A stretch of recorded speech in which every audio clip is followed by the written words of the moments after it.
लातूर मनपामध्ये भाजपमधील बंडखोरी कायम आहे. 16 बंडखोरांचा निवडणूक लढण्याचा निर्धार. बंडखोरांमुळे भाजपची डोकेदुखी वाढलेली. 28 पैकी 12 बंडखोरांच्या मनधरणीला यश आलंय. लातूर महानगरपालिका निवडणुकीत उमेदवारी अर्ज मागे घेण्याच्या शेवटच्या दिवशी भाजपमधील नाराज कार्यकर्त्यांची मनधरणी करण्यासाठी जोरदार प्रयत्न केले जात आहेत. मात्र भाजपमध्ये बंडखोरीचं सावट अद्याप कायम असल्याचं चित्र समोर आलंय.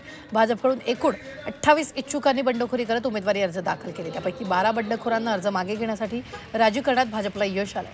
असं असलं तरी 16 बंडखोरांनी मनधरणीला न जुमानता आपले अर्ज कायम ठेवले. उमेदवारी कायम ठेवलेल्या या 16 जणांमुळे भाजपसमोरील राजकीय डोकेदुखी वाढण्याची स्पष्ट चिन्ह दिसतात. या संदर्भात ताजे अपडेट देत आहेत आपले प्रतिनिधी वैभव बालकुंदे. वैभव, बंडखोरांमुळे भाजपची धाकधूक वाढलेली आहे. लातूर महानगरपालिका निवडणुकीमध्ये उमेदवारी अर्ज मागे घेण्याचा काल शेवटचा दिवस होता. त्यामध्ये अनेक जे आहेत ते भाजपाचे जे निष्ठावंत भाजपचे जे कार्यकर्ते होते त्यांनी उमेदवारी अर्ज दाखल केला होता. त्यामध्ये जवळपास 28 लोकांनी उमेदवारी अर्ज दाखल केला होता. त्यांची नाराजगी होती की आम्ही निष्ठावंत कार्यकर्ते आहोत, आम्ही पक्षांसाठी झिजलेले आहोत, त्यामुळे आम्हालाच तिकीट द्यावं असं त्यांची मागणी होती. पण स्थानिक नेत्यांनी त्यांना डावलला असा त्यांनी आरोप केलेला आहे. त्यामुळे जवळपास 28 इच्छुकांनी उमेदवारी अर्ज दाखल केला होता. त्यामुळे भाजपची डोकेदुखी वाढली होती. भाजपाचे जे वरिष्ठ नेते आहेत त्यांनी सुद्धा या इच्छुकांना बोलून त्यांचं मनधरणीचे प्रयत्न केले.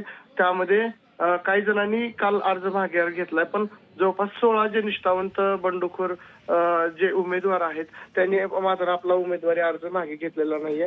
ते त्यांना मनधरणी त्यांची करण्यात आली, पण त्यांनी त्यांच्या मनधरणीला न जुमानता आपला अर्ज जे आहे ते आता कायम ठेवलेला आहे.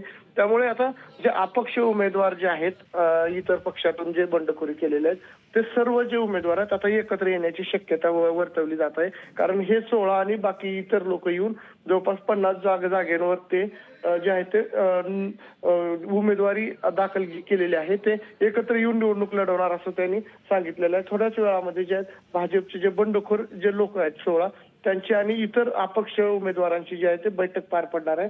त्यानंतर पुढील जी रणनीती त्यांनी स्पष्ट करणार आहेत असं त्यांनी सांगितलेले आहेत. रुबीना. निश्चित वैभव, धन्यवाद ताजे अपडेट देण्यासाठी. आम्ही वेळोवेळी तुमच्याकडून या संदर्भातले ताजे अपडेट घेत राहणार आहोत.